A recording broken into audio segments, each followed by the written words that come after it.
अब ये dividend yield कितनी बेहतर हो सकती है फर्दर ऑन, या अब इन सेक्टर्स में इतनी अट्रैक्शन नहीं है डिविडेंड यील्ड की और इसके अगेंस्ट कोई सेक्टर्स आपको नजर आते हैं? सिर्फ फंडामेंटली डिसाइड नहीं कर सकता कि उसकी प्राइस प्राइस जो है वो इस वक्त लेने वाले हैं या बेचने वाले हैं।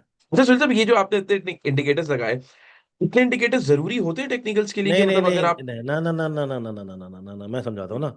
और अगर मेरी कंपनी 500 की है और उसका प्राइस इस वक्त 550 जा रहा है, और जो मार्केट इंडिकेटर्स और जो वॉल्यूम्स उसके अंदर बता रहा है कि यार ये 700 भी हो सकता है, जैसे माड़ी में हुआ था। व्हाट इज एमएससीआई और इसका क्या इम्पैक्ट होता है जब कंपनीज ऐड या सबट्रैक्ट होती हैं फ्रॉम द पाकिस्तान इंडेक्स या स्मॉल कैप इंडेक्स, क्या इम्पैक्ट पड़ता है? हम कंटेनर से देख रहे हैं गोरा बेच रहा है माल, और सामने जो है बायर हैं, कंपनीज हैं, फंड्स हैं, इंडिविजुअल्स हैं, ये जमा कर रहे हैं। इंशाल्लाह आपको जल्दी सूनर 2 लाख से ऊपर इंडेक्स नजर आएगा। तो क्या हम मार्केट और कंपनीज को थोड़ा रमजान के टाइम पे साइडवेज देख सकते हैं, या उसमें आपको कुछ लगता है कि कोई तेज मोमेंटम, कोई खबर इस तरह की हो सकती है जो मार्केट को तेज कर दे?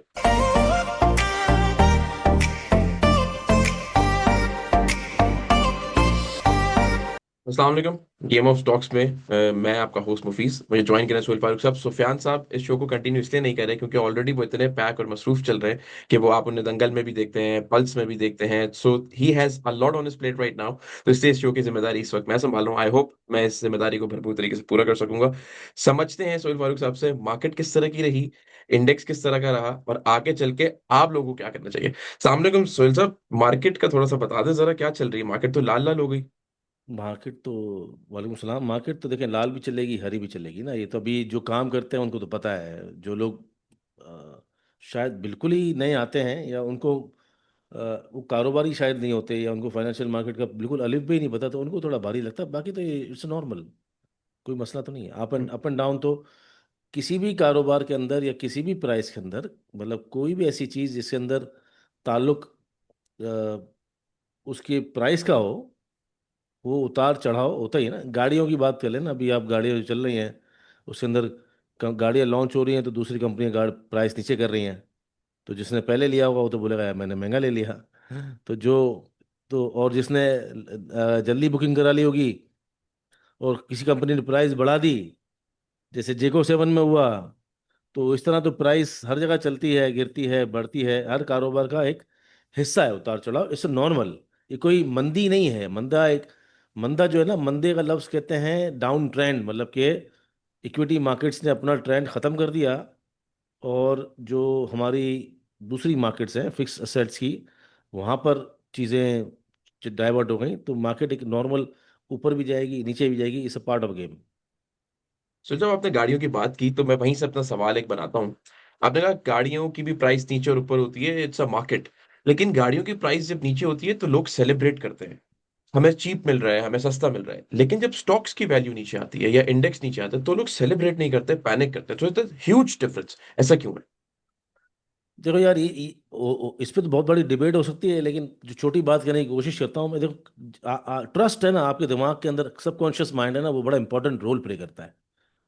सबकॉन्शियस माइंड का मतलब ये है कि आपको जो चीज़ें पहले सिखाई गई हैं, या आपने पहले आपके दिमाग के अंदर वो मिथ की तरह बैठी हुई है ना, वो बड़ा रोल प्ले करती हैं आपकी बिजनेस एक्टिविटीज़ के अंदर। जब आप कारोबारी दुनिया में जाते हैं ना, तो हमारे यहाँ स्टॉक मार्केट्स को अगर हम अलग कर लें बाकी मार्केटों से, जैसे कि दुकानदारी है, ठीक है, जैसे कि प्रॉपर्टीज लेना है, जैसे गोल्ड लेना है, वहाँ पर एक एतमाद सा है। हमारे पूरे दादा परदादा नानी, मतलब जो पिछले हमारे जनरेशन एक्स बूमर सब थे ना उनके, इसलिए जो उसके बारे में आज बात चल रही है ना, कंटिन्यूटी, मतलब जो बात ट्रांजिशन एक फेज आता है ना कि भाई आप अपने बच्चों को क्या बताओगे। आप तो बच्चों को बताते हैं भाई, हमारे से पुराने लोग बता गए यार, प्रॉपर्टी लेना, प्रॉपर्टी जो है वो 10 साल बाद ऊपर ही बिकती है, 20 साल बाद ऊपर ही बिकती है, और जब तक नहीं बिकती उससे किराया आ जाएगा।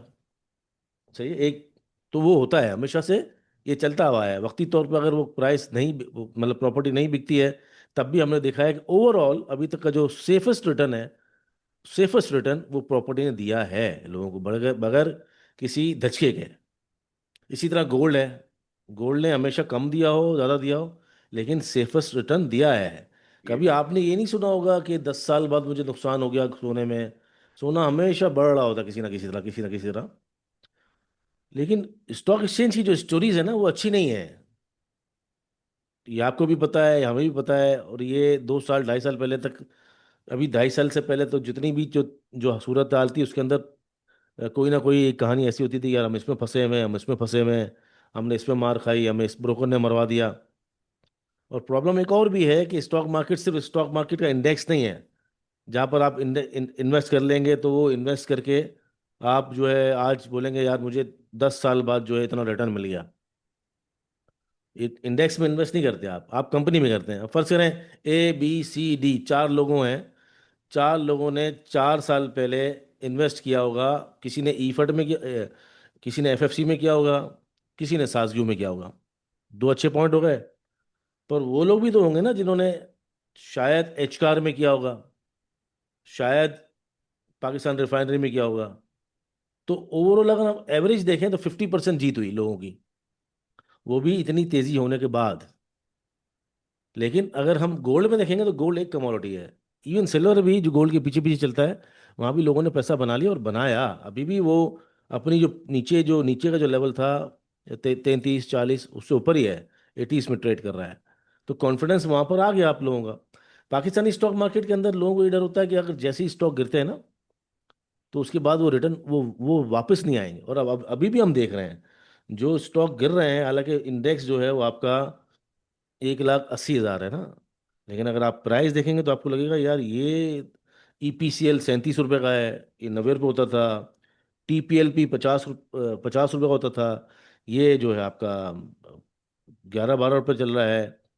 फिर SSGC बढ़ने के बाद 50 रुपये का था, इतनी इंडेक्स बढ़ गया वो अभी तक वहीं पर है। ट्रीट अब जाके चलना शुरू है तो 13 रुपये हो गया था, ये कभी 80-90 रुपये होता था। फिर आप किसी को भी देख रहे हैं ना आप, प्रेमा देख लें 80 रुपये था। इसलिए लोगों को डर लगता है कि जब स्टॉक्स नीचे आते हैं ना उसके बाद काफ़ी साल तक या काफ़ी महीनों तक बारी नहीं आती। और अगर वो स्टॉक रह भी जाते हैं तो हाथ में तो कुछ देना दिलाना नहीं है उन स्टॉक्स ने।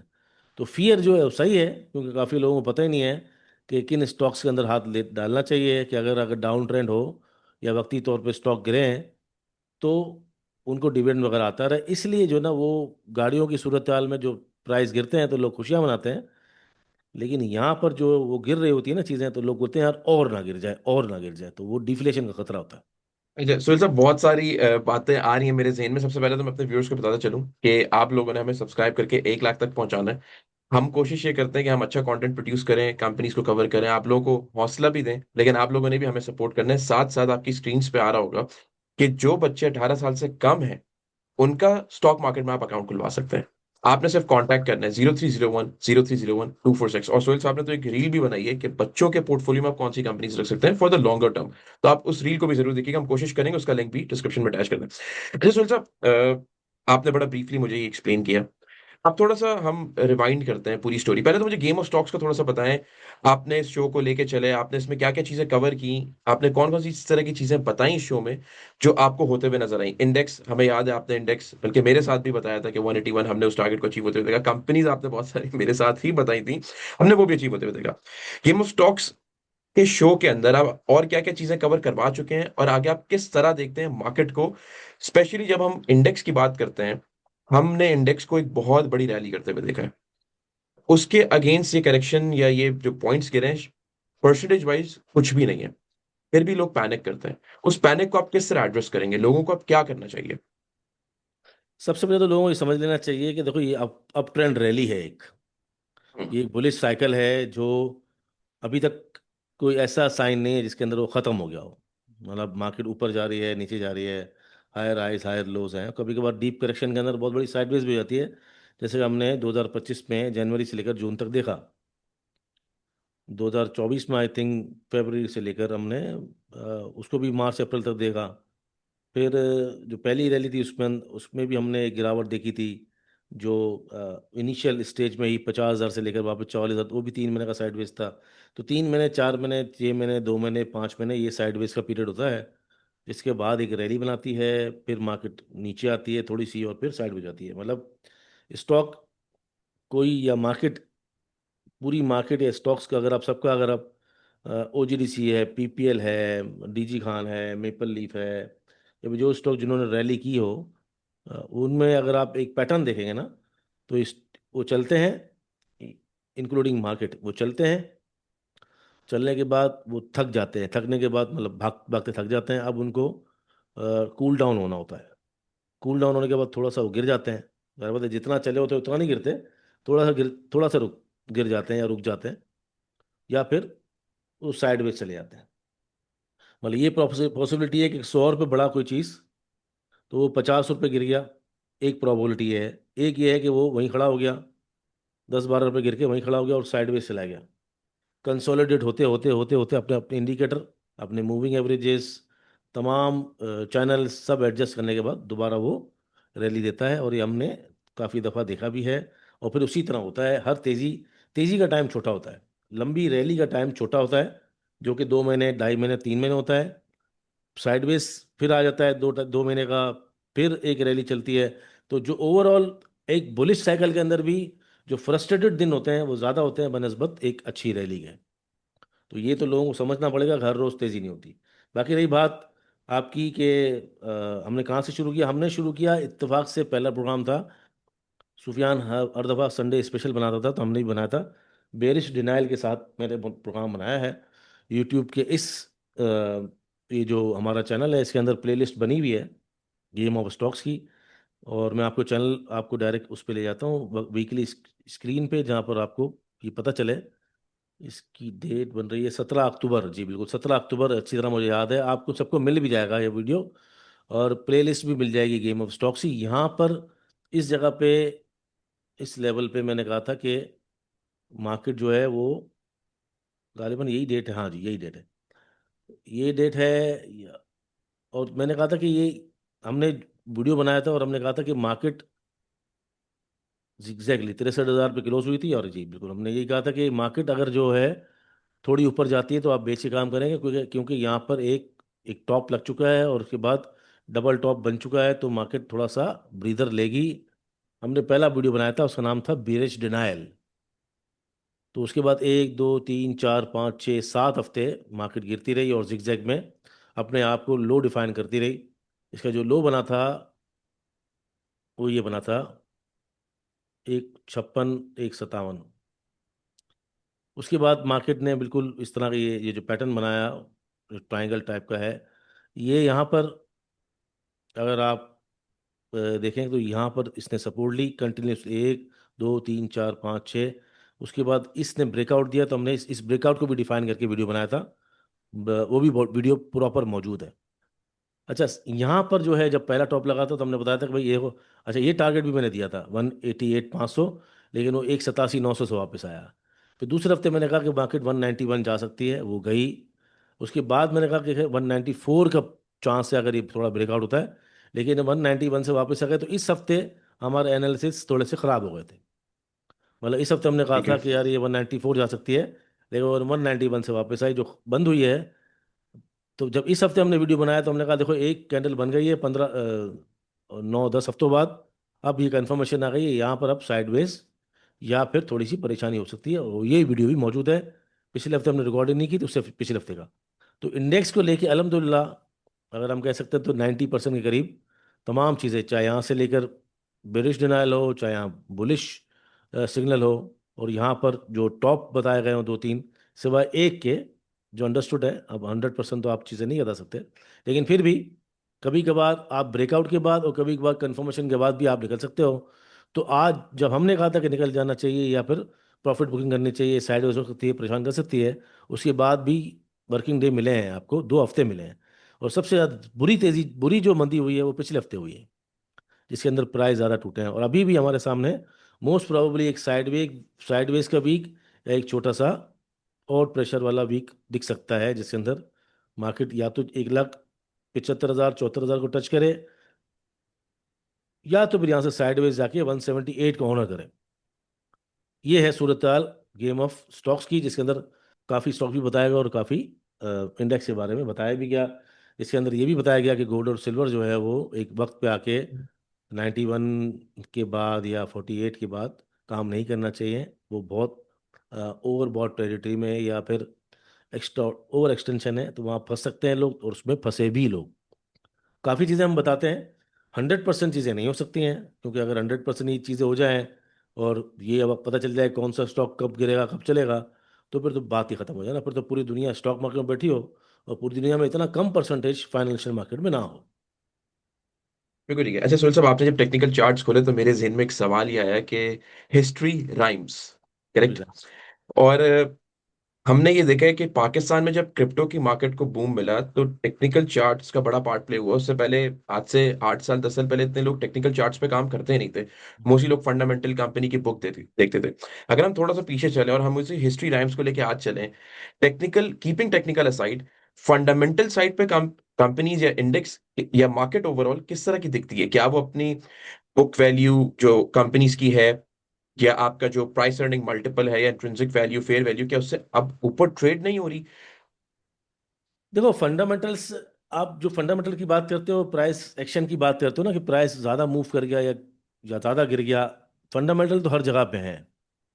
अगर आप बोलोगे तेल के अंदर फंड, तो उसके अंदर भी फंडामेंटल होते हैं। ओपेक ने प्रोडक्शन बढ़ा दी, गिरा दी, अमेरिका ने वेनेजुएला, तो ऑयल पे इम्पेक्ट करता है, उसके फंडामेंटल्स ये हैं। लेकिन उसकी प्राइस की बात नहीं हो रही, उसके फंडामेंटल्स की बात हो रही।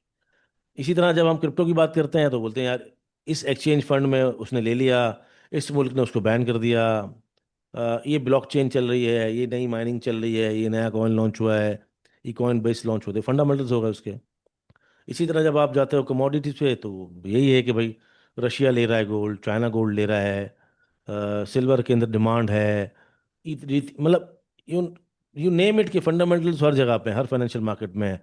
ये अगर आप बात करोगे फिक्स असेट्स की, जैसे कि मनी मार्केट होती है, उसके अंदर भी हम बात करेंगे कि इंटरेस्ट रेट बढ़े हुए हैं, तो इसलिए लोग यहाँ मूव कर रहे हैं, तो फंडामेंटल उसका बन गया कि इंटरेस्ट रेट बढ़ रहे हैं या फिर इन्फ्लेशन बढ़ रही है। इसी तरह कंपनी की बात करेंगे, अर्निंग आई, तो फंडामेंटल्स तो सब जगह पे होते हैं, हर चीज़ के होते हैं। आपके बोलते हैं, हमारे हमारे अपने भी फंडामेंटल्स ना, बेसिक्स हैं कुछ, और हर चीज़ के पीछे एक स्टोरी है, एक कहानी है, बुनियाद है।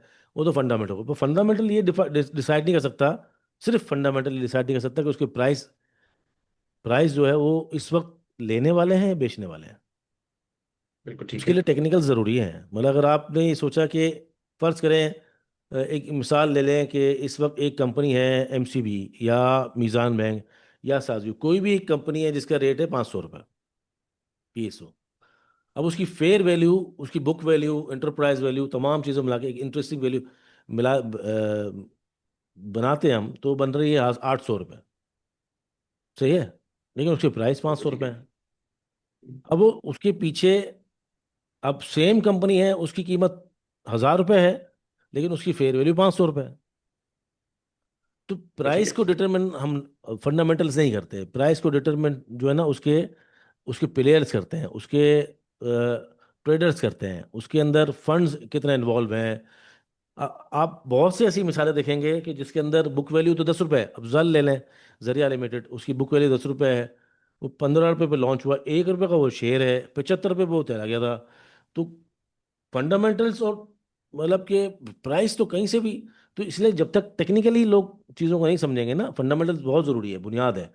लेकिन टेक्निकली अगर आप नहीं समझेंगे, क्रिप्टो में तो चलता ही टोटल टेक्निकल है, फॉरेक्स में टेक्निकल चलता है, कमोडिटीज में टेक्निकल चलता है। क्योंकि आपको ये पता चलेगा नहीं कि प्राइस जो है वो ब्रेक डाउन हो रही है या नीचे जा रही है, फॉलिंग नाइफ है, और आप लेते रहे, तो आपका तो कबड़ा निकल जाएगा। तो काफ़ी चीज़ें तो हमें बताती है ना कि यार, ये ठीक है, ये कंपनी 500 रुपये की है, लेकिन जो मार्केट प्रेशर है उसमें इस वक्त इसका प्राइस नीचे जा रहा है, तो क्या पता आपका प्राइस 350 तक चला जाए। और अगर मेरी कंपनी 500 की है और उसका प्राइस इस वक्त 550 जा रहा है, और जो मार्केट इंडिकेटर्स और जो वॉल्यूम्स उसके अंदर बता रहा है कि यार ये 700 रुपये भी हो सकता है, जैसे माड़ी में हुआ था। माड़ी की फेयर वैल्यू 550 रुपये थी, 500 रुपये थी, जब वो 900 चला गया, उसके बाद ठीक है। माड़ी नीचे आया 500 रुपये तक, 500 के बाद माड़ी 800 रुपये चला गया, हालांकि उसकी फेयर वैल्यू थोड़े बढ़ के 600 रुपये हुई। अब जाके वहाँ पे माड़ी अपनी वापस फेयर वैल्यू पे खड़ा हो गया तकरीबन। तो जो प्राइस को डिटरमिन करते हैं ना, उसके वो मार्केट मूवर्स, उस स्टॉक में सेंटिमेंट, उसके प्लेयर्स, उसके ट्रेडर्स करते हैं। इसीलिए टेक्निकल और फंडामेंटल दोनों ज़रूरी है, कभी भी कोई एक चीज़ से काम नहीं हो सकता। जबरदस्त। अब मैं थोड़ा सा स्पेसिफिक होता हूँ sector wise. Let's talk about banking and fertiliser. जो इन्वेस्टर्स हमें देख रहे हैं, उन्होंने Meezan bank being the top sharia compliant bank, FFC हो गया शरिया कंप्लाइंट आपका फर्टिलाइजर सेक्टर में, आपका एग्रो फर्टिलाइजर हो गया। अब ये कंपनीज नीचे के रेट पे देखी, कंपनीज अपने रेट से तो बढ़ गई, लेकिन कंपैरेटिवली जो डिविडेंड यील्ड थी वो कॉम्प्रोमाइज हो गई, वो कम हो गई। अब जो इन्वेस्टर है वो तो अगर मोटा मोटा देखता है, लेट्स से हम फंडामेंटल वैल्यूज में बहुत सारी वैल्यूज आती है, लेकिन वो कहता है कि मैं तो सिर्फ डिविडेंड के लिए रख रहा हूँ, मार्केट नीचे भी गिरेगी मैं जमा करके डब्बे में डालता रहूंगा। लेकिन डिविडेंड यील्ड ही आपकी इतनी कॉम्प्रोमाइज होगी, उसके अगेंस्ट आपको फिर भी जो इंटरेस्ट है, लोग कहते हैं हम फिर बैंकिंग में चले जाते हैं, instead of getting dividend yield we'd rather invest in the interest that we are getting from the banks. तो अब ये डिविडेंड यील्ड कितनी बेहतर हो सकती है फर्दर ऑन, या अब इन सेक्टर्स में इतनी अट्रैक्शन नहीं है डिविडेंड यील्ड की, और इसके अगेंस्ट कोई सेक्टर्स आपको नजर आते हैं? डिविडेंड तो यील्ड तो सही है। बैंक में अगर आप पैसा रखाएंगे तो इस वक्त जो लो रिस्क है, जिसको कहते हैं हम फिक्स्ड असेट्स, बैंक में आप पैसा रखाएंगे तो 8% 7% ही है। आपको कितना मिलता है इस वक्त? अगर बैंक में रखाएंगे तो 7% ही मिलेगा ना। साढ़े हार्डली दस परसेंट तो आपका फिफ्टीन जो है इंटरेस्ट रेट है। इंटरेस्ट रेट है, तो उसके नीचे ही मिलता है। हम्म। काट कूट के क्या मतलब आपको, लेने जाएंगे तो क्या, +2 जाएगा, तो लेने जाएंगे तो 12-13% में मिलेगा, और रखाने जाएंगे तो -2 में मिलेगा शायद, या 2% तो वैसे भी। डिपॉजिट और फिक्स डिपॉजिट और लैंडिंग में फ़र्क है ना एक तरह से, 4-5-3% का। एग्जैक्टली मुझे पता नहीं, लेकिन इतना मुझे पता है कि 8% से ज़्यादा तो कहीं दे नहीं रहे। हम्म, तो अगर आप 8% में फिक्स रखाना चाहते हैं तो फिर आपको 8% ही मिलेगा ना। बिल्कुल ठीक है। तो 8% तो अलग हो गया, मीज़ान में, ई फर्ट में, एफएफसी में, माड़ी में। बहुत सारे स्टॉक्स हैं जो डिविडेंड देते बैंकों में देते हैं, जो नॉन शरिया हैं वो बच्चे देते हैं। तो 8% तो आपका यहाँ भी हो गया, यहाँ भी हो गया। लेकिन आपको चांस नहीं मिलेगा ना कैपिटल गेन का, बोनस का, स्प्लिट का, राइट्स का। जो कंपनी जो जो यहाँ पर आपको पैसा बनेगा, वहाँ तो आप एक तो निकम में हो जाएंगे, सूद खा खा के हराम खोर बन जाएंगे। एक तो बात पक्की है ना। और अगर चलें आपके पास पैसा बहुत नहीं है, आप चाहते कि नहीं यार मैं सूद नहीं खा रहा हूँ, मैं इस्लामिक फाइनेंसिंग में खा रहा हूँ, हलाल खा रहा हूँ, तब भी आपका लो लो रेट पे आपको मिलेगा 8%। लेकिन किसी किस्म की दिमागी एक्टिविटी तो नहीं है। हाँ अलबत्त आप बहुत बिजी हैं, आपको ये वॉलेटिलिटी वॉलेटिलिटी भी नहीं चाहिए, तो सेफ साइड यही है कि आप लो रिस्क में म्यूचुअल फंड में रखा दें, मनी मार्केट में उनके पास, या बैंकों में रखा दें। लेकिन किसी किस्म की भी दिमागी एक्टिविटी या फिजिकल एक्टिविटी कुछ भी नहीं मिलेगा आपको, ना सीखने को मिलेगा। एक तो ये बात हो गई। दूसरा ये कि वहाँ जो अपॉर्चुनिटीज़ आएंगी, आप पूरा साल हर रोज़ इन्वेस्ट कर सकते हैं, डिविडेंड आए तो इन्वेस्ट कर सकते हैं, री इन्वेस्ट कर सकते हैं, कंपाउंडिंग कर सकते हैं, आईपीओ में डाल सकते हैं पैसा। कुछ कंपनी ने डिविडेंड अनाउंस किया, बोनस अनाउंस किया, इस्फिलेट अनाउंस किया, इस बिजनेस के अंदर रहते हैं ना आप। तो डिविडेंड यील्ड तो मार्केट बढ़ेगी तो कम ही हो जाएगी ना, क्योंकि मार्केट जो है डिविडेंड यील्ड बैंक से अगेंस्ट चल रही होती है। बैंक के अगेंस्ट डिविडेंड का मतलब है कि यहाँ पर भी 8% है, वहाँ पर भी 8% है। इंटरेस्टिंग क्यों है मार्केट्स? फॉरवर्ड लुकिंग की वजह से। लोग ये समझ रहे हैं कि मजीद इंटरेस्ट रेट कम होगा आने वाले सालों में, तो इस वक्त जो यील्ड है वो बेहतर है आने वाले सालों में। मतलब ये है कि इस वक्त फर्ज करो दोनों का 8% है। अब लोग ये समझ रहे हैं कि इस वक्त जो 8% स्टॉक मार्केट से मिल रहा है, वो कल कला को 12% हो जाएगा, क्योंकि कंपनीज की प्रॉफिटेबिलिटी बढ़ जाएंगी और इंटरेस्ट रेट मजीद गिर जाएगा। तो तो ठीक है। फॉरवर्ड लुकिंग पे आज की जो डिविडेंड यील्ड है वो बेहतर है कदरे बैंक से, क्योंकि इंटरेस्ट रेट अगर गिरा तो वो तो बिल्कुल 4-5% पे चला जाएगा जो मुनाफा मिलेगा बैंक से। और ये जो है वो 7-8-9-10-11% तक चला जाएगा, क्योंकि जितना भी इंटरेस्ट रेट डाइल्यूट हुआ है पिछले साल का, जो कम हुआ है, तकरीबन 4-5% कम हुआ है ना पिछले साल 2025 में। तो उसका इम्पैक्ट तो अभी आना है। अभी तो उनका इम्पैक्ट अब फर्स्ट क्वार्टर से सही मानों में आना है। जो साल तक इन्होंने जो भी खराब रिजल्ट आ रहे हैं ना, उसकी वजह भी यही है कि उन्होंने सारा डाइल्यूट करके, ये करके, फाइनेंशियल चार्जेस करके, क्योंकि फाइनेंशियल चार्जेस तो पूरे साल के डालते हैं ना एक साथ। आखिरी क्वार्टर के फाइनेंशियल चार्जेस सबके कम है, और लास्ट क्वार्टर की अर्निंग देखें तो सबकी अच्छी आ रही है। लास्ट क्वार्टर की अर्निंग सबकी अच्छी आ रही है, पूरे साल की अर्निंग कम आ रही है, कम आ रही है। और फाइनेंशियल चार्जेस अब अगले क्वार्टर से कम आएंगे, इसीलिए मार्केट के अंदर कोई प्रॉब्लम नहीं है। मार्केट अपने आप को एडजस्ट कर रही है प्राइस के हिसाब से, रिजल्ट के हिसाब से।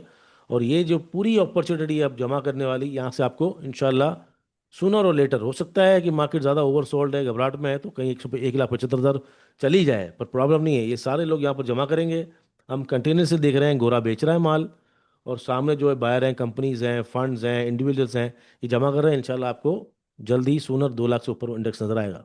जबरदस्त। अच्छा, मैं ये आपने बोला गोरा माल बेच रहे हैं, तो इसी पे कर लेते हैं कि मैंने ये हफ्तानामा के शो में भी बात की थी कि फॉरेन हमें net sellers through out fiscal year 26 के बाद टिल डेट नजर आए हैं, और अच्छा खासा उन्होंने सेल किया है। Definitely it's an exchange of hands, कि आपके सामने आपका जो इंस्टीट्यूशनल मनी है, जो जो बैंक्स हैं, म्यूचुअल फंड्स हैं, इंश्योरेंस है, वो खरीद रहे हैं। ये कोई पैनिक की बात तो नहीं है, क्योंकि अगर हम मैक्रोस के नंबर भी देखते हैं, हमारी जीडीपी की जो प्रोजेक्शन है, इट्स नॉट टू ग्रेट। तो हम जब ये बात करते हैं कि हमारे इनफ्लोज आ रहे हैं, तो हमारे आउटफ्लोज भी जाते हैं। उनको कोई एड्रेस नहीं करता मैक्रोस को, हमें सिर्फ एक पॉजिटिव साइड दिखाई जाती है कि जी हमारे पास पैसा आ रहा है, लेकिन उधार का पैसा वापस भी करना है, और हम इस कैफियत में होते नहीं है कि वापस कर सके, तो हम रोल ओवर पे चले जाते हैं। तो क्या आगे चल के कंसर्निंग चीज नहीं बन जाएगी? गोरा तो फुटसी फुटसी रीबैलेंसिंग था, वहां भी बेच रहा था। गोरा तो जब हमारी मार्केट जैसे 77,000 थी ना, कितना था, 77,000 थी आई थिंक, 1 लाख भी नहीं, 1,77,000 नहीं, सिर्फ 77 थी। तो वहां पर भी फुटसी रीबैलेंसिंग हुई थी, आपको याद है? जी जी, अक्टूबर में जब वो शुरू हुए थे, सितंबर अक्टूबर की साइड पिछले टाइम पे। साल, पिछले साल। हम्म। जी जी। हाँ। तो उसमें तो सारा माल वो बेच किया था, और सारा हमारा इंस्टीट्यूशन डाल लिया था। 200 रुपये में पीएसओ लिया था उनसे, और पीएसओ 500 पे खड़ा हुआ है आज, 450 पे। हम्म। तो गोरे के बेचने से कोई फर्क तो नहीं पड़ता इतना। उसकी मर्जी है, वो बेचे निकले, उसके बाद बहुत सारे ऑप्शन होंगे। उसके मुल्क में ऑप्शन होंगे, उसको इंडस्ट्री लगानी होगी। और ट्रम्पों की जो पॉलिसियाँ हैं या पूरी दुनिया में पॉलिसियाँ हैं, वो जिस तरह बदल रही होंगी, तो उनको कहीं अपने मुल्क में या फिर कहीं और अपॉर्चुनिटीज नजर आ रही होंगी। और मार्केट है, जब ओपन मार्केट्स होती है, उनमें किसी को बेचना, किसी का लेना, ये तो सबका हक है ना। उसको लगता है कि भाई मुझे, अगर फर्ज करें वो बेच रहा हो, क्या पता यूबीएल बेच रहा हो, और यूबीएल इस वक्त स्प्रेड होने के बाद तकरीबन 1,000 रुपये का है, और गोरे के पास भाई 100 रुपये का लिया हुआ है। तो वो डिविडेंड खा के वैसे उसका फ्री है, और जो भी वो बेच रहा है वो फ्री के पैसे लेके जा रहा है। तो उसकी मर्जी है, वो सोचता है कि यार शायद उसकी फेयर वैल्यू के हिसाब से अब बैंक में उतनी गुंजाइश ना हो यूबीएल में। हम्म, बिल्कुल सिस्टम ठीक है। लिमिटेड में उसने बेचा है, उसने भी बेचा है, और वो मालिकान ने भी बेचा है। तो हो सकता है कि उसको लगता है जी, अभी अच्छा मौका है। 150, मतलब 750 का तकरीबन बिक रहा है ना स्प्लिट होने के बाद। बिल्कुल। और कुछ अगर डिविडेंड भी, उसकी कुछ पूरी डिविडेंड भी कैलकुलेशन देता, करो। हाँ डिविडेंड भी देता था 5 रुपए, इस तरह करके। तो वो उन्होंने बोला यार हमारा तो पता चले 100 रुपये का लिया हुआ है। या उस वक्त जब इन्होंने लिया था 350 400 का ले रहे थे ये लोग, जब सिस्टम स्प्लिट नहीं हुआ था। तो वो तो अपना बहुत बड़ा नफा पका कर रहे हैं, जो उनके अपने मुल्क में भी उतना नहीं मिलता उनको। जो अमेरिका है, जो यूरोप कंट्रीज हैं, जो इंडिया है, यहाँ तो मार्केटें बहुत महंगी हो गई हैं। यहाँ तो आपको पूरे साल का 10 से 15% मुनाफा मिल जाए, गनीमत है। पूरे साल में रिटर्न मिल जाए 15%, 20%, गनीमत है। ये तो हमारे यहाँ ही चोचले हैं, जो लोगों को पता नहीं है कि यार परसेंटेज कितनी होती है। वो एक हफ्ते में 10 रुपए के शेयर पे 1 रुपये बढ़ता है, बेचते ही नहीं है। वो समझते कि नहीं, हो अभी तो उसने तो 20 रुपये हो जाना है। ये तो कैलकुलेशन हमारे मुल्कों में नहीं आती ना, बाकी तो सब अपनी जगह सही बेच रहे हैं, सही कर रहे हैं। बिल्कुल ठीक है। अच्छा सुन साहब, एमएससीआई की भी खबर आई थी, पाकिस्तान इंडेक्स में एबट लेबोरेटरीज जो है वो निकल गई थी, फिर जो स्मॉल कैप इंडेक्स था उसके अंदर जरिया एंड सिक्योरिटी पेपर ऐड हुआ था, लालपील पावर निकल गया था। व्हाट इज एमएससीआई, और इसका क्या इम्पैक्ट होता है जब कंपनीज ऐड या सबट्रैक्ट होती हैं फ्रॉम द पाकिस्तान इंडेक्स या स्मॉल कैप इंडेक्स? क्या इम्पैक्ट पड़ता है? क्या फर्दर चल के ये डेवलपमेंट अच्छी होती है कंपनीज के लिए, इसमें इनफ्लो डॉलर्स का ज्यादा आता है? थोड़ा सा एक्सप्लेन कीजिएगा। यार ये फ्रंटियर मार्केट बनी थी ना जब हम निकले थे वहां से, इमर्जिंग मार्केट से। Emerging market. तो उसमें हम MSCI Morgan Stanley composite index, ETF होता है, किसी भी एमर्जिंग मार्केट्स का, जिसके अंदर हम हैं। शायद बांग्लादेश होगा, शायद लंका होगा, उतना ज़्यादा मैं नहीं जानता उसको। लेकिन बहरहाल जब ये आता है तो हमारी रीबैलेंसिंग होती है। जैसे हमारा इंडेक्स नहीं होता रिकम्पोजिशन, बिल्कुल। KC 100 होता है, या बिल्कुल। EMI ऑल होता बिल्कुल। है। उसी तरह वो रीबैलेंसिंग करते हैं कि यार 6 महीने बाद कि चलो भाई, अब इसके अंदर देखते हैं उस कंपनी की क्या परफॉर्मेंस है, उसकी हम्म। क्या तो उसको फिर ये निकालते हैं, एडजस्टमेंट करते हैं, और आहिस्ता आहिस्ता ये भी बढ़ा रहे हैं, गिरा रहे हैं, और उसकी आहिस्ता आहिस्ता वेटेज बढ़ रहा है। तो इसके अंदर दो किस्म के होते हैं, एक एक बड़ा वाला, एक छोटा वाला, लार्ज कैप, स्मॉल कैप। बड़ा वाला और छोटा वाला से मुराद मेरी इंडेक्स लार्ज। का। तो लोगों ने आपका यार, बेसिकली मुराद के AC 30 और KMI 30, ये मुराद है आपकी, मैं समझ गया। एक तो कल वो रील बनाई हमने, तो लोग बोल रहे हैं क्या कैसी कैसी बातें कर रहे हो आप मौलवी साहब। तो ये बताने का बोला था, अब बच्चों की अम्मा को बताने का बोला है, बताने का मगर भाई उनको बता देंगे पोर्टफोलियो। तो लोगों ने पता नहीं, ये हमारे लोग भी जज्बाती कुछ माओ ज्यादा है। के लिए आप बहुत स्पेसिफिक बता रहे हो। वो छोटी ज्यादा सही से समझेंगे ना मार्केट को, आपको ऐसा लग छोटी रहा है? छोटी और बड़ी कैप जो है, उसके बने होते हैं ETFs। तो वो वो मौलाना साहब नहीं, हमारे अशरफी साहब आगे बैठ जाते हैं, हंगामा क्यों है बर्बाद, थोड़ी सी जो पी ले। तो ये वो छोटी बड़ी नहीं है, याद रखिएगा। Index, index. गुड्स तो ये बिल्कुल ठीक। ईटीएफ होता है, जैसे हमारा ईटीएफ है। ईटीएफ का कल्चर तो बड़ा चल पड़ा है ना आजकल, तो हर दूसरा आदमी ईटीएफ बिल्कुल बना रहा है एक दूसरे को देख के। ETF ETF. ईटीएफ ईटीएफ तो मजा आ रहा है आज के बस। एपिसोड में तो मुझे। मतलब सिर्फ मार्केट। एंड आई थिंक मैं अपने ऑडियंस को बताता चलता हूँ या बताना चाहता हूँ, हंसी मजाक भी is part of the episode and part of life. मतलब अगर हम सिर्फ सीरियस बात करेंगे ना, मार्केट 4,000 पॉइंट नेगेटिव है और आपको कोई हौसला देने वाला नहीं होगा, आपको समझाने वाला नहीं होगा, हंसी मजाक नहीं होगा, आपके चेहरे पे एक मुस्कुराहट नहीं ला सकते हम, तो आप सिर्फ टेंशन में आएंगे। Capital markets is a very serious business. यहाँ पे अरबों रुपए लगे होते हैं, billions and trillions of dollar की मार्केट होती है। अगर सिर्फ मैं इधर बैठ के और सोहेल साहब बैठ के सीरियस बात करेंगे, इंडेक्स ये है, कंपनी ये है, आपके जेहन पे ना वो सुकून नहीं आ सकेगा। तो हमारी कोशिश ये भी होती है, क्योंकि हम जब शरिया कंप्लाइंट में शिफ्ट हुए थे तो हमारा रीजन ये था कि हम जहनी सुकून हासिल कर सकें by doing the righteous work. तो उसमें हमने तो जैसे फ्यूचर खत्म कर दिया, लेवरेज हमने तो किया ही नहीं। तो ये जो मजाक और ये सब चीजें होती हैं, so it is for you to enjoy the show, to feel light and to understand that market has great potential. तो सब और वैसे मैंने भी ये जरा देखें, ऑडियंस को। लाइफ के अंदर भी बैलेंस करना जरूरी है ना। अगर आप सिर्फ स्ट्रेस होके कर, वैसे भी ये स्ट्रेसफुल काम है, उसमें नॉलेज बहुत चाहिए, पढ़ना लिखना बड़ा पड़ता है, तो बिल्कुल आप कुड़ जाएंगे, और कुड़ जाएंगे ना तो फिर। और इस मार्केट के अंदर जो, जहाँ पर सीरियस होना चाहिए, वो मुफीस ने आपको बताया कि वो अपने रूल्स आपने बनाने हैं ना, डिसिप्लिन बनाना है, या मुझे ये काम करना है, मुझे ये नहीं करना, ये काम करना है। वैसे लिवरेज और फ्यूचर हम नहीं करते, तो वो स्ट्रेस से बचाता है। फिर डिलीवरी में हम करते हैं, मैं अपने पूरे जो ग्रुप्स हैं हमारे, उसमें भी हंसी मजाक करता रहता हूँ, और उनको डिलीवरी पे काम कराता हूँ, लॉन्ग स्विंग पे इन्वेस्टमेंट भी कराता हूँ। बाकी तो ट्रेडिंग वाला काम तो सुफियान साहब करते हैं, तो मैं तो ज़्यादातर लोगों को हंसा हंसा ही रहता हूँ। और एक बात आपकी मैं कंटिन्यू कर दूं कि प्रोटेक्शन जो है ना, प्रोटेक्शन बहुत ज़रूरी है। आप प्रोटेक्शन, सब के सब प्रोटेक्शन ज़रूर इस्तेमाल किया करें। मतलब अच्छा मुराद, आपका स्टॉप लॉस है?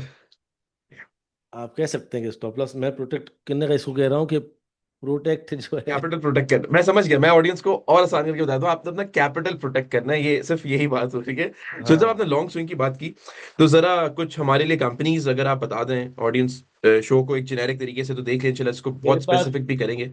मैं इंडेक्स का एक छोटा सा ओवरव्यू बता के आपको स्टॉक्स बता देता हूँ, और कुछ जो है ना आपको टेक्निकली एक ओवरव्यू देता हूँ। उससे पहले मैं बताता चलूँ, प्रोटेक्ट करना कपिल, आपका जो सरमाया लगता है ना हमारे पास, हम उसको प्रोटेक्ट करते हैं।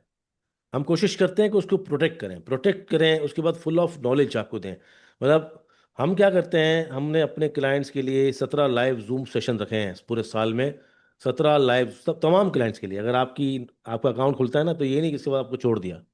पूरा साल में 17 लाइव जूम सेशन मैं, मुफीज़, मुइज़, साथ सब करते हैं, ताकि आपको पता चले कि अच्छा आपके सवालात जहन में हो।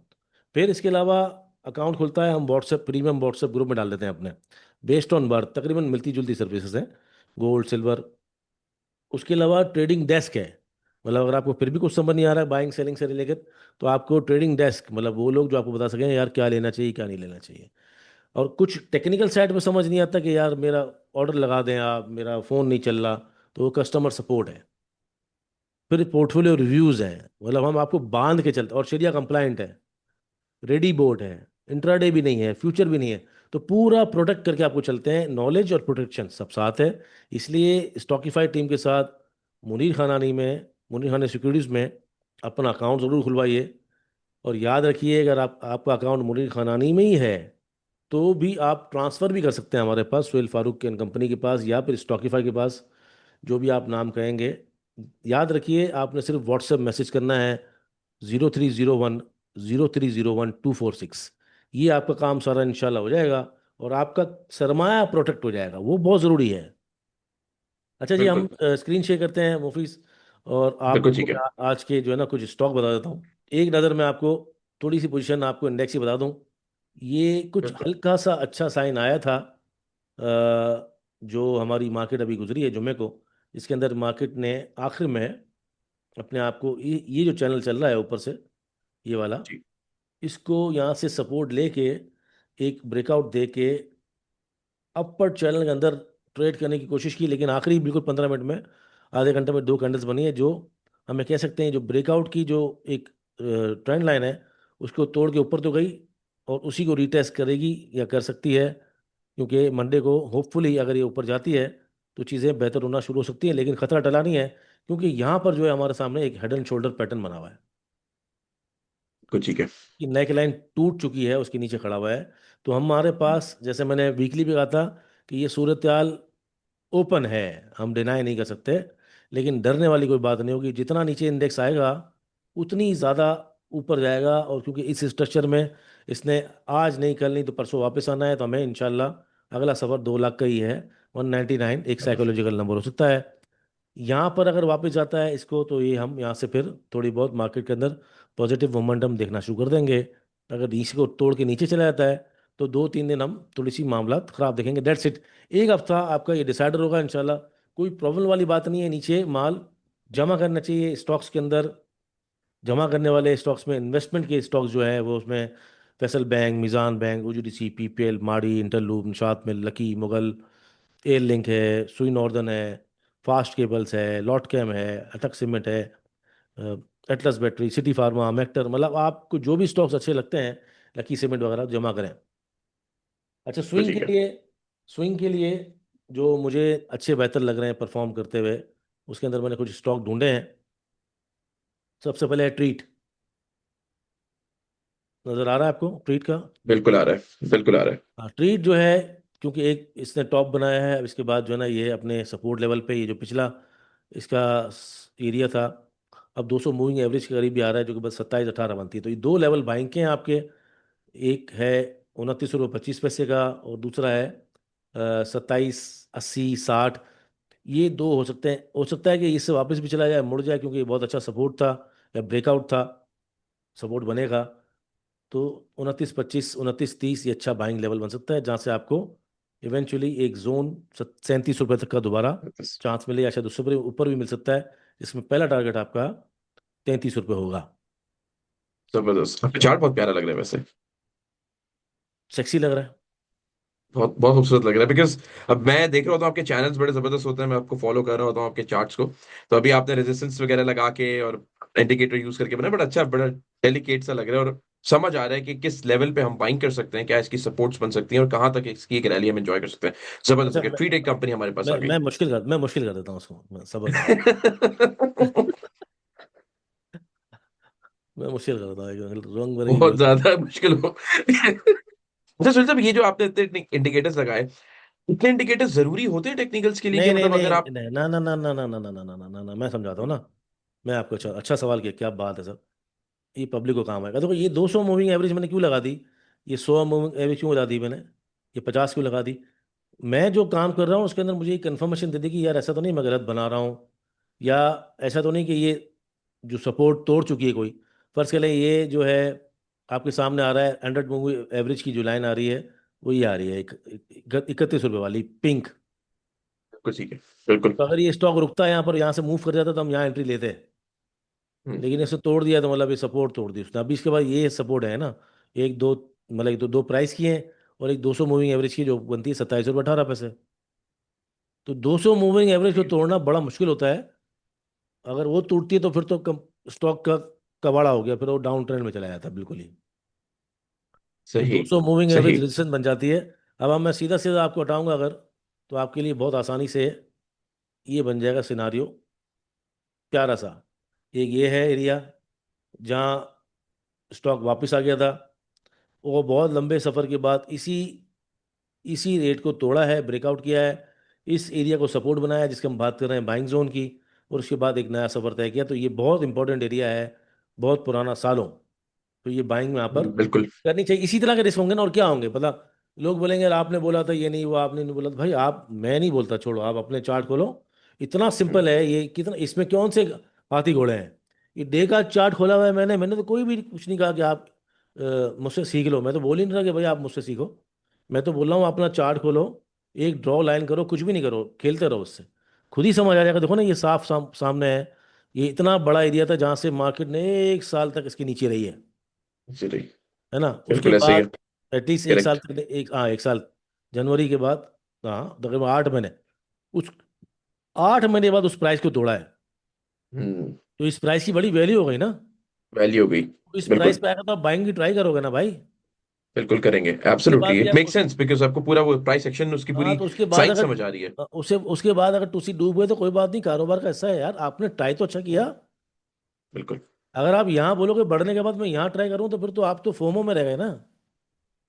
तो टेक्निकली बिल्कुल ऐसे ही आपको है। कंपनी पता है क्या कर रही है, कंपनी का रिजल्ट अच्छा है, उसके बाद ट्रीट बैटरी की होल्डिंग है, वो नए प्रोडक्ट लॉन्च कर रहा है मार्केट के अंदर, जिलेट पाकिस्तान डीलिस्ट हो गया, वो जा रहा है। तो फंडामेंटली के अंदर भी इसको एज है। और बिल्कुल। टेक्निकली भी आप देख रहे हैं कि प्राइस अपनी जगह पर आ रहा है, बहुत स्ट्रांग प्राइस पे आ रहा है। यहाँ से यहाँ से इस लेवल पे जमा करना एक बहुत अच्छी रैली दे सकता है। और आपको लगता है कि नहीं यार मुझे स्टॉप लॉस भी लगाना चाहिए, तो ठीक है यार, जिसको लगाना हो वो 26 रुपये के नीचे का स्टॉप लॉस लगा के बैठ जाए, ये रहा। बिल्कुल। ठीक है। तो बिल्कुल आपका ठीक है। रिस्क, बिल्कुल ठीक तो है। रिस्क एंड रिवॉर्ड ही बन जाएगा। अब उस पर आप बोलेंगे यार आपने ये बोला था ये नहीं हुआ, अबे भाई हम ये बोल रहे हैं ये नहीं भी हो सकता। हम्म। तो जो लोग कमेंट करते हैं ना उनको सोचना चाहिए, ये हो सकता है या ये नहीं हो सकता, ये प्रोबेबिलिटीज है। ये कारोबार है, तू दुकान पे माल लेकर आएगा, कस्टमर आएगा, उसका कोई यकीन नहीं है। फिर कस्टमर आएगा तो कितने में बेचेगा उसको, प्रॉफिट में बेचेगा, ये भी यकीन नहीं है। तू अपना माल बेच सकेगा या लॉस में बेचेगा, ये कारोबार के अंदर ये रिस्क जो है ना वो संभालने पड़ते हैं, लेने पड़ते हैं। बिल्कुल ये ऐसे ही है। ट्रीड है एक अच्छा ज़बरदस्त। उसके बाद है सिस्टम्स लिमिटेड, जिसकी हम बात कर रहे थे पहले भी, बिल्कुल। कि सेलिंग की बात कर रहे थे। सीईओ साहब ने भी शेयर्स बेचे एंड थोड़ा सा फॉरेनर ने भी गो, बेचा। गोरे ने भी बेचा है। अच्छा यस। इसके अंदर सिनारियो ये है कि ये एक बड़ा ज़बरदस्त डाउन ट्रेंड के बाद ये भी कुछ ट्रीट की तरह ही सिनारियो बन रहा है इसका। इसको हम अगर किसी भी एंगल से देखते हैं ना, तो ये थोड़ा सा ऐसा लग रहा है कि इसके अंदर चांस एक अच्छा बन सकता है, थोड़ा सा।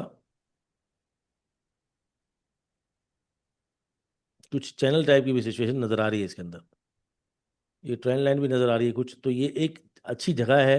बहुत छोटा सा स्टॉप लॉस है इसका भी, और एक अच्छा चांस मिल सकता है 194 तक की रैली है, लेकिन ज़ाहिर बात है पहले 153 है, फिर 161 है, फिर 171 है, फिर 192 है। लेकिन उसके लिए ज़रूरी है कि इस एरिया के अंदर वो ठंडा हो, और यहाँ पर आप एक्यूमुलेशन करें, और इसके बाद आपका 141 के नीचे का स्टॉप लॉस होगा। मार्केट इस तरह की है, वो स्टॉप लॉस हिट हो सकते हैं, लेकिन अपने सेटअप आपने ऐसे ही बनाने हैं। आपने सेटअप तो अपने ऐसे ही बनाने हैं ना, ढूंढने हैं चीज़ें, कि देखो ना एक चीज़ यहाँ थी, सेम जिस तरह ट्वीट में था, ये ऊपर गया इस एरिया को तोड़ के, 1 2 3 4, मतलब 6.5, 12, 6.5, 12, 6.5। तो ट्वीट के बाद हो बिल्कुल। गया सिस्टम्स, सिस्टम्स के बाद हो गया बीको। बीको स्टील्स।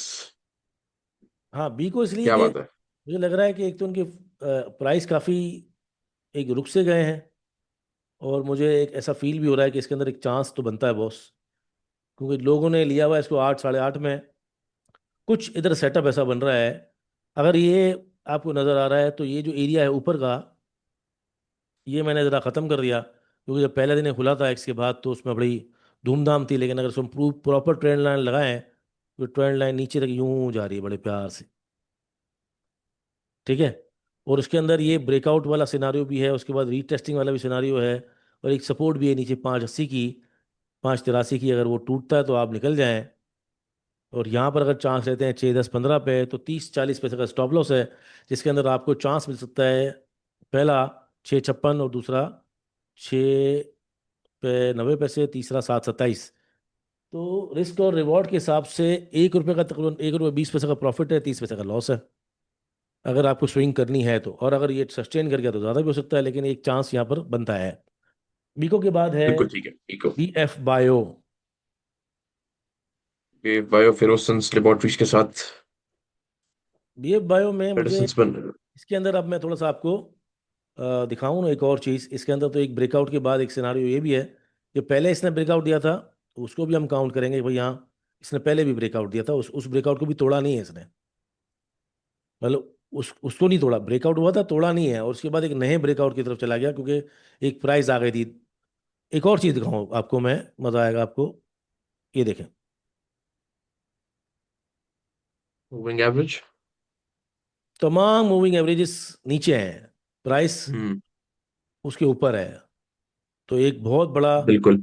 बहुत बड़ा चांस ये है कि 200, 150, 20, 9, 13 बहुत बहुत ज़बरदस्त है। और इसके अंदर ना ये अब ये जो डॉक्टर साहब का जो होता है ना फास्ट लेन, उसमें आना वाला है हम्म। ये, उसमें ही चल रहा है अब। तो उसके अंदर एक चांस ये बनता है जिसके अंदर बोलिंजर टारगेट आप, बैंड जो है।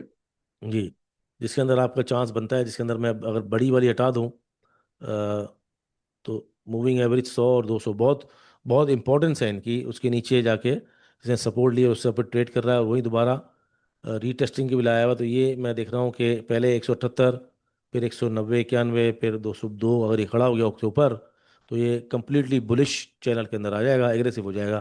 तो एक ये है हमारा BF बायो। ये बायो। हाँ, कराची इलेक्ट्रिक इसलिए कि कराची इलेक्ट्रिक में बहुत ही ज़बरदस्त एक पैटर्न बन रहा है। अगर आप इसको गौर से देखें ना तो ये इसको तोड़ नहीं पा रहा। एक ये पूरी इसकी 2024 से ट्रेंड लाइन है, उसको तोड़ नहीं पा रहा, यहाँ पर आके बार बार फंसता है।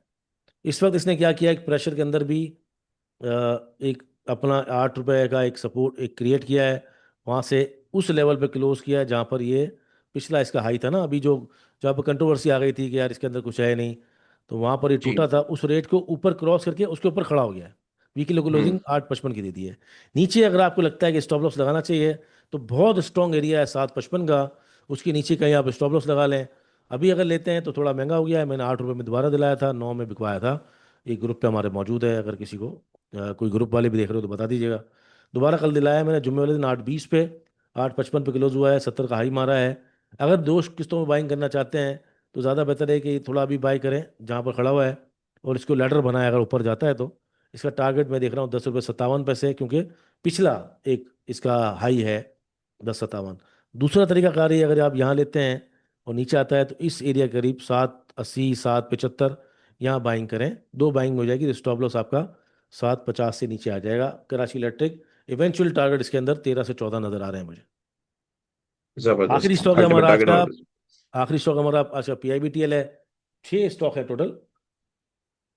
इसका चैनल बनाया हुआ है हमने, बहुत पुराना चलता हुआ रहा है चैनल और बहुत प्यारा चलता हुआ रहा है चैनल। ये रेजिस्ट, ये सपोर्ट, फिर ये अंदर चला गया इसके आगे, फिर ये रेजिस्टेंस बना तो टॉप लग गया, और पूरा ये चलता चलता फिर टॉप लगाया, डबल टॉप सिनारियो, अब नीचे है, यहाँ से एक रिवर्सल है, सपोर्ट भी लिए है चैनल के अंदर भी है। तो ये अच्छा एक बाइंग बनती है यहाँ पर। होपफुली कि 20 रुपये का जो एरिया है अगर उसको सस्टेन कर जाए तो हम एक अच्छी रैली दे सकते हैं 24-25 रुपये तक की। आपका स्टॉप लॉस यही होगा 8 रुपये 18 रुपये 50 पैसे का। ये 6 स्टॉक्स हैं। इंशाल्लाह आगे आने वाले वक्तों में भी पूरी कोशिश करेंगे, लोगों जो बता सकते हैं बताएं। सुनील साहब, थैंक यू सो मच। एक लास्ट सवाल शो क्लोज करने से पहले मैं आपसे पूछूंगा, इंशाल्लाह जब हम नेक्स्ट एपिसोड करेंगे गेम ऑफ स्टॉक्स का तो मोस्ट प्रॉब्ली हम रमजान में होंगे और हम रोजे की हालत में होंगे इंशाल्लाह। तो रमजान में हमने एक चीज देखी है कि मार्केट, क्योंकि ट्रेडिंग आवर्स भी कम होते हैं, लोगों का इंटरेस्ट भी थोड़ा लूज हो जाता है क्योंकि वॉल्यूम्स कम है काम। तो क्या हम मार्केट और कंपनीज को थोड़ा रमजान के टाइम पे साइडवेज देख सकते हैं, या उसमें आपको कुछ लगता है कि कोई तेज मोमेंटम, कोई खबर इस तरह की हो सकती है जो मार्केट को तेज कर दे? नहीं, मुझे लगता है मार्केट इस बार रमज़ान में तेज़ रहेगी, क्योंकि ऑलरेडी करेक्शन वो कर चुकी है, प्राइस को डिस्काउंटेड कर चुकी है, और आगे आने वाले साल के लिए मार्केट ने पूरा एक कहते हैं ना कि ग्राउंड तैयार कर लिया है, जिसके अंदर से एडजस्टमेंट जो होती है ना, जिसको कहते हैं डाइल्यूट करना चीज़ें, रिजल्ट्स, इंटरेस्ट रेट्स। और अब जो क्योंकि 10 10 साढ़े 10 के इंटरेस्ट रेट के बेस पे काम होगा ना, और ये होप होंगी कि इस साल के अंदर 2 से 2.5% इंटरेस्ट रेट कम हो जाए, तो फॉरवर्ड लुकिंग के हिसाब से मार्केट इस वक्त चीप मिल रही है।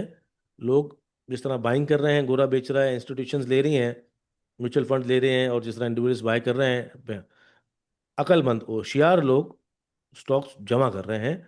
तो मुझे नहीं लगता कि मार्केट 2 4 दिन ये, क्योंकि हेड एंड शोल्डर पैटर्न है या फिर मार्केट तरफ इस वक्त रुकी हुई है, जिग जैग होके साइडवेज जाती है या थोड़ा सा गिरती है जाके, मटी पाव हो जाए ना, मतलब जान छूटे कि भाई चलो ये भी हो गया, आपने कहा था भाई हो चेक गया। करो। तो लोग कह रहे हैं, मैं तो समझता हूँ कि ये 2 4 हज़ार पॉइंट कोई इंपॉर्टेंस नहीं है, क्योंकि जहाँ पर आपका एंग्रो होल्डिंग के जो इस वक्त पॉइंट हैं, 100 रुपये बढ़ने की वजह से तो 30 कोई 3 4 हज़ार पॉइंट तो उसी के हैं ना। 200 रुपये का 300 रुपये हो गया है, और कुछ स्टॉक्स तो इतने बढ़ गए हैं, हैवी वेट्स, तो कुछ पॉइंट्स तो उन्हीं के हैं। अदरवाइज आपका इंडेक्स देखो तो एक्स के बाद और सबके बाद चीप ही है। जो स्टॉक्स गिरे हैं OGDC, PPL, माड़ी, उसके बावजूद आपका इंडेक्स 81 पे है। तो थोड़ी सी बहुत भी अगर हैवी वेटेज में रिकवरी आएगी, जिसके अंदर से एंग्रो होल्डिंग मजबूत लग रहा है, हपको मजबूत लग रहा है, कुछ बैंक्स अगर परफॉर्म करेंगे तो हो सकता है कि हम मंडे से एक बेहतर परफॉर्मेंस भी देखें। और अगर साइडवेज देखते भी हैं और अपने आप को कम्प्लीटली एक एक जगह पे खड़ी हो गए मार्केट, कहते हैं ना कि 2-3 दिन खड़ी हो गए फिर एक बुलिश, क्योंकि अगर यकीन आ गया कि भाई यहाँ स्टॉक अब या इंडेक्स अब खड़ा हो गया है और गिरता रहे, इसमें फर्क है ना, अगर गिरेगा तो लोग थोड़ा घबराएंगे, लेकिन अगर खड़ा हो गया तो कॉन्फिडेंस उठेगा, और बहाल हो कॉन्फिडेंस जाएगा। कॉन्फिडेंस बहाल हो जाएगा तो मार्केट फिर ऊपर यूं यूं चलते चलते चलते इंशाल्लाह मुझे लग रहा है कि हम रमजान में एक रैली एक्सपेक्ट कर सकते हैं इंशाल्लाह। इंशाल्लाह। Thank you so much Sohail साहब। मैं कोशिश ये करूंगा कि हम इसको सेक्टर स्पेसिफिक, कंपनी स्पेसिफिक भी रखें, एंड शो को क्लोज करते हैं इस उम्मीद के साथ कि अगला हफ्ता हमारा इंशाल्लाह बेहतर होगा। Thank you so much once again Sohail sahab, मिलते हैं नेक्स्ट एपिसोड में। अल्लाह हाफिज।